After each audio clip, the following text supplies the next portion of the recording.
내면의 소리가 들린다는 것은 우리가 일단은 나라는 게 있고 내 안에 무의식에 여러 가지에 나가 있어요. 여러 가지 나가 나의 내면화일 수도 있고 전생일 수도 있고 또는 빙의형일 수도 있어요. 그럼 나의 무의식에 있는 다양한 이런 것들을 다양한 나라고 했을 때 나 현재 의식의 내가 아닌 다른 나라는 존재들이 말하는 것처럼 들리는 게 내면의 소리라고 하는 거예요. 왜냐하면 제가 이렇게 상담을 하다 보니까 이 내면의 소리가 일반 사람들보다 잘 들리는 사람들이 있어요.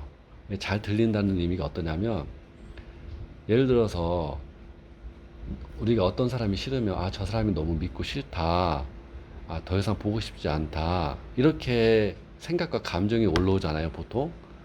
그런데 내면의 소리가 잘 들리는 사람들은 마치 옆에서 귀에 대고 누가 말하는 것처럼 들리는 거예요. 마치 옆에서 귀에서 야, 너 저 사람 계속 만날 거야? 저 사람 만나도 괜찮겠어? 나는 저 사람이 너무 싫은데 너는 왜 계속 만나려고 그래? 이렇게 누가 말을 거는 듯이 들리는 거예요. 이거를 내 감정으로 볼 수 있는 게 아니고 그냥 내면아이나 상처로 볼 수 있는 게 아니고 옆에서 누가 말 거는 것처럼 들릴 수밖에 없는 거예요. 그렇게 들리다 보니까 처음에는 놀라겠죠. 너 누구야? 너 누군데 나한테 말 거는 거야? 처음에 이렇게 시작할 확률이 높겠죠. 그러다 보니까 이거를 하나의 사람으로서 인격체로서 대화를 하는 거예요. 그러면 어떻게 되겠어요? 이런 내면 아이를 또는 이 에고를 정화하려고 나의 아픈 상처구나 이렇게 접근하는 게 아니라 대화를 하면서 주고받아요. 대화를 계속 주고받게 되면 이 내면 아이가 힘을 갖게 돼요. 그래서 내 마음을 주잖아요. 그러면 우리 마음에는 그 에너지가 있어요. 그 에너지를 내면 아이가 머금게 되면 얘가 정말로 커지게 되고 이 내면 아이 자체가 자기가 한 사람으로서 존재한다고 인식을 하게 돼요. 그러면 정말로 그게 성장을 하게 돼요.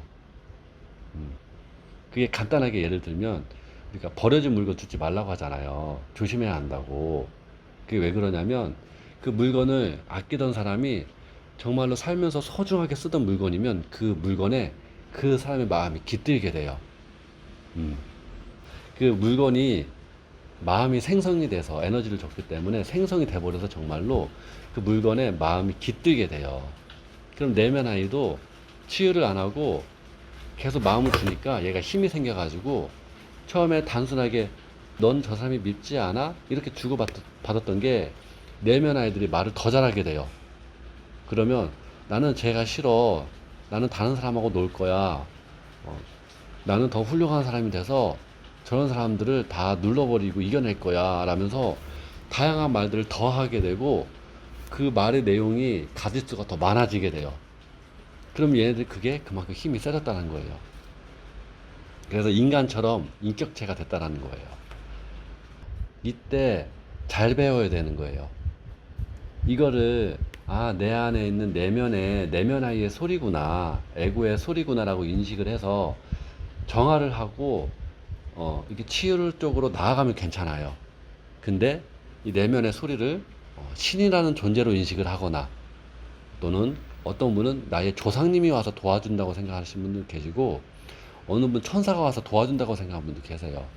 이렇게 하나의 영적인 또는 인격체로서 존재로 생각을 하게 되면 거기에 문제가 정화라는 개념이 안 들어가고 정화를 안 하다 보니까 같이 내 마음에서 생각에서 공존하면서 살게 되는 거예요.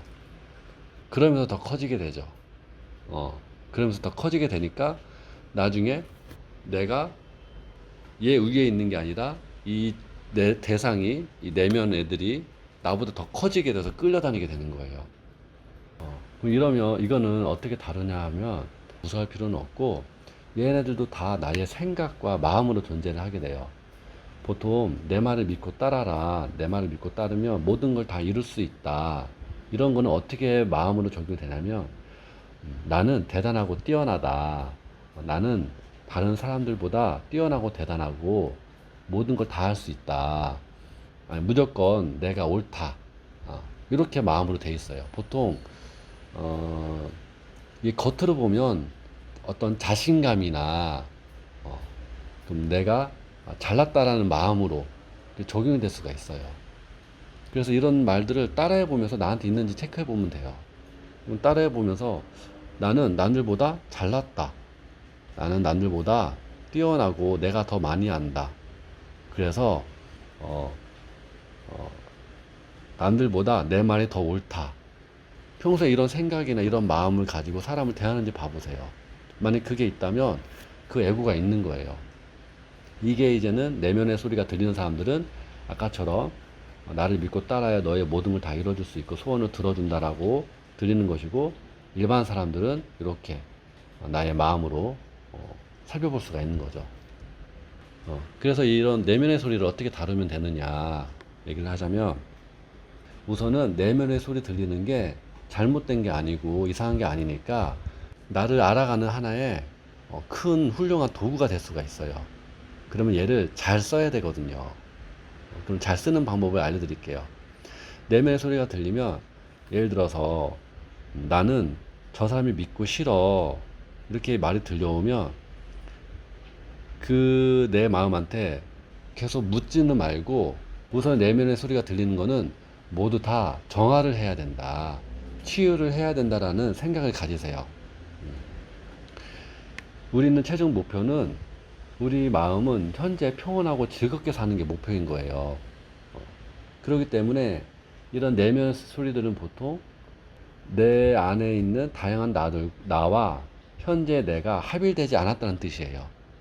통합이 되는 거기 때문에 내면에서 들리는 소리는 모두 다 정화를 해야 된다. 그래서 들지 않게 하는 게 목표다라고 생각을 가지세요. 그게 첫 번째고, 그러면 내면의 소리가 들리면 모두 다 치유를 해주면 돼요.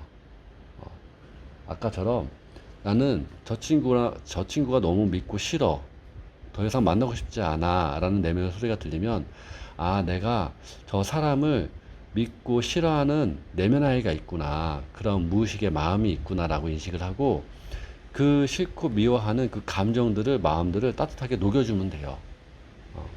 어떻게 녹여주냐면, 제가 다른 영상에서 얘기했듯이, 아, 내가 저 사람을, 저 친구를 미워하는구나, 미워할 수도 있지, 충분히 그럴 수 있어, 그 마음 내가 알아줄게, 위로해줄게, 그런 마음으로 따뜻하게 내가 편안한 사랑을 주는 엄마고 아빠이다, 부모이다, 이렇게 생각하시고 내 안에 들려오는 내면의 소리에 그 생각들과 감정들을 안아주시면 돼요. 그러면 그 감정과 마음들이 위로가 되고 따뜻해지면서, 녹아지면서 그 소리들이 점점 작아지게 돼요. 그러면서 치유를 하면 되는 거예요. 그래서 이 내면의 소리들을 대화를 하는 건 나쁜 건 아니에요.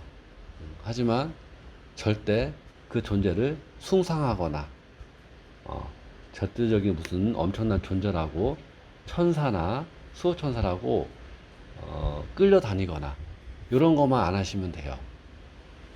왜냐면 이 내면의 소리가 잘 활용을 하면 쓸만한 데가 많아요. 내 자신과 대화하는 것도 도움이 되고, 가끔씩은 상대방의 내면과 대화하면서도 도움을 얻을 수가 있어요. 그렇기 때문에 이것도 어떻게 보면 하나의 능력인 거예요. 일반 사람들은 자신의 내면의 소리를 못 듣는 사람들이 많아요.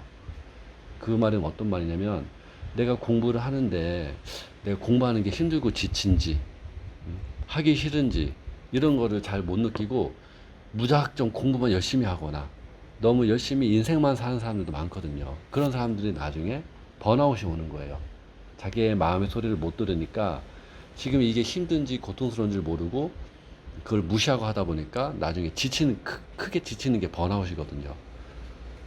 근데 내면의 소리를 듣는 사람들은, 아, 내가 이거 공부를 하거나 사람을 만나는 게 힘드니까 좀 덜 만나야겠구나, 아, 이번에는 안 만나야겠구나, 이런 도움을 얻을 수가 있단 말이에요. 다 정화되기 전까지는. 그렇기 때문에 내면의 소리를 들으면서 치유 작업을 계속 꾸준히 하면 되는 거예요. 그러면 내면의 소리가 점점 작아지면서 나중에는 잘 안 들리게 되고 사라지게 돼요.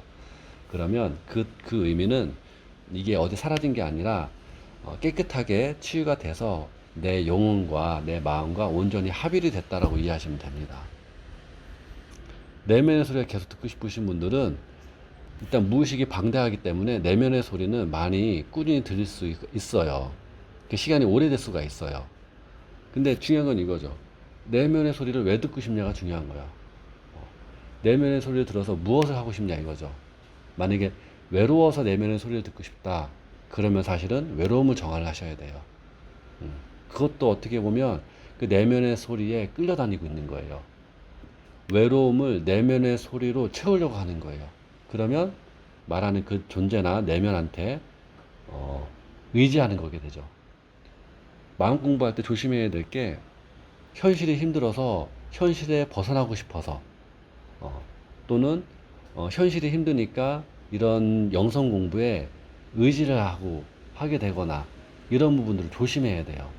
이 마음 공부가 보이지 않는 공부를 하다 보니까 바르게 지도받지 않으면 엉뚱한 길로 갈 수가 있어요. 엉뚱한 길이라 이 내면 마음 공부를 하면서 현실을 무시하게 되거나 또는 그 현재의 삶을 열심히 살지 않게 되거나 또는 주위의 사람이 얘기해 주는 것보다 자기 안에 내면의 소리가 들려오는 거거나 자기가 공부하는 게 너무 옳다고 이렇게 집착을 하게 되거나 그러면 문제가 될 수가 있어요. 이 공통적으로 어떤 문제가 되냐면 내가 내 생각에 빠지는 위험이 되는 거예요. 절대 마음 공부나 영성 공부는 현실에서 벗어나면 안 돼요. 그러면 바른 공부가 아니라고 보셔야 됩니다. 이거는 마음 공부 말고도 영성 공부도 마찬가지지만 어떤 종교도 마찬가지예요. 어떤 수행도 마찬가지고 단전 호흡이나 어떤 마음 수련 공부나 뭐 소주천 대주천 하면서 그런 공부 다 마찬가지로 절대 내 삶과 현실에 벗어나는 공부가 돼서는 안 된다.